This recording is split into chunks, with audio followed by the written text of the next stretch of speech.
ประธานประเทศสืบต่อเยี่ยมยามรัฐกิจอยู่สาธารณรัฐประชาชนประชาธิปไตยเกาหลีวันที่ 8 ตุลาคม 2025 สหายทองลุ้นศรีสุริตเลขาธิการใหญ่คณะบริหารงานศูนย์กลางพรรคประชาชนปฏิวัติลาวประธานประเทศแห่งสาธารณรัฐประชาธิปไตยประชาชนลาวได้สืบต่อเคลื่อนไหวเยี่ยมยามรัฐกิจอยู่สาธารณรัฐประชาชนประชาธิปไตยเกาหลีเป็นมื้อที่2โดยได้นำพาคณะผู้แทนขั้นสูงของพรรครัฐแห่งสาธารณรัฐประชาธิปไตยประชาชนลาวเข้าวางกระตาดอกไม้อยู่วังพระอาทิตย์กึ่มสุสานเพื่อไว้อาลัยและจารึกถึงคุณงามความดีของสหายกิมอินซุงและสหายกิมเจิงอินในภารกิจนำพาประชาชนเกาหลี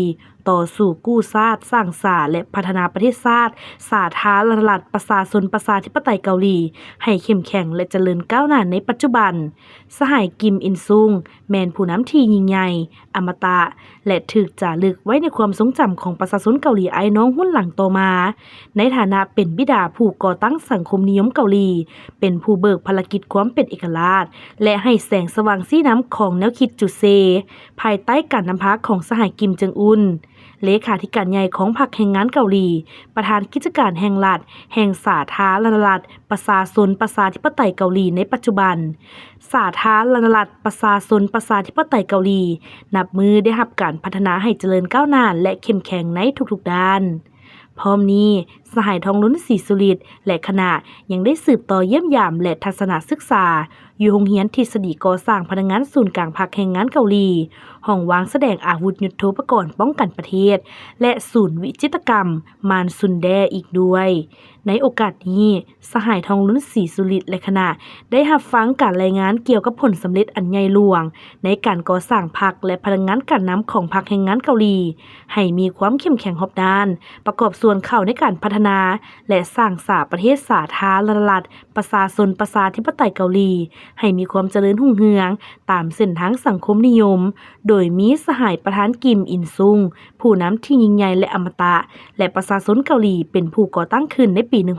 1946 และภายใต้การนำพาอันสละสงสัยของสหายกิมเจิงอุนผู้นำสูงสุดของสาธารณรัฐประชาชนประชาธิปไตยเกาหลีจนถึงปัจจุบันนอกจากนั้นคณะยังได้เยี่ยมชมอาวุธยุทโธปกรณ์ที่นำใช้เทคนิควิทยาศาสตร์ที่ทันสมัยเข้าในการพัฒนาและผลิตอาวุธยุทโธปกรณ์ที่มีอานุภาพสูงเพื่อป้องกันปิติภูมิอันแสนหักและห่วงแหนของประชาชนเกาหลีไอ้น้องก็คือการสร้างสภาพแวดล้อมที่เอื้ออำนวยให้แก่การสืบต่อภารกิจสร้างชาติและพัฒนาประเทศสาธารณรัฐประชาชนประชาธิปไตยเกาหลีให้เข้มแข็งและรุ่งเรืองยิ่งขึ้นพร้อมนี้คณะยังได้สืบต่อเยี่ยมชมผลงานทางด้านศิลปะและหัตถกรรมที่มีความปราณีตวิจิตรงดงามและมีความเป็นเอกลักษณ์เฉพาะตัวของศูนย์วิจิตรกรรมมานซุนแดซึ่งสะท้อนให้เห็นถึงความเอกอ้างทะนงใจต่อความเจริญรุ่งเรืองความศิวิไลซ์ทางด้านวัฒนธรรมของสาธารณรัฐประชาชนประชาธิปไตยเกาหลีที่ถูกถ่ายทอดออกมาอย่างสวยสดงดงามและได้สร้างความประทับใจให้แก่ผู้ที่ได้มีโอกาสเยี่ยมชม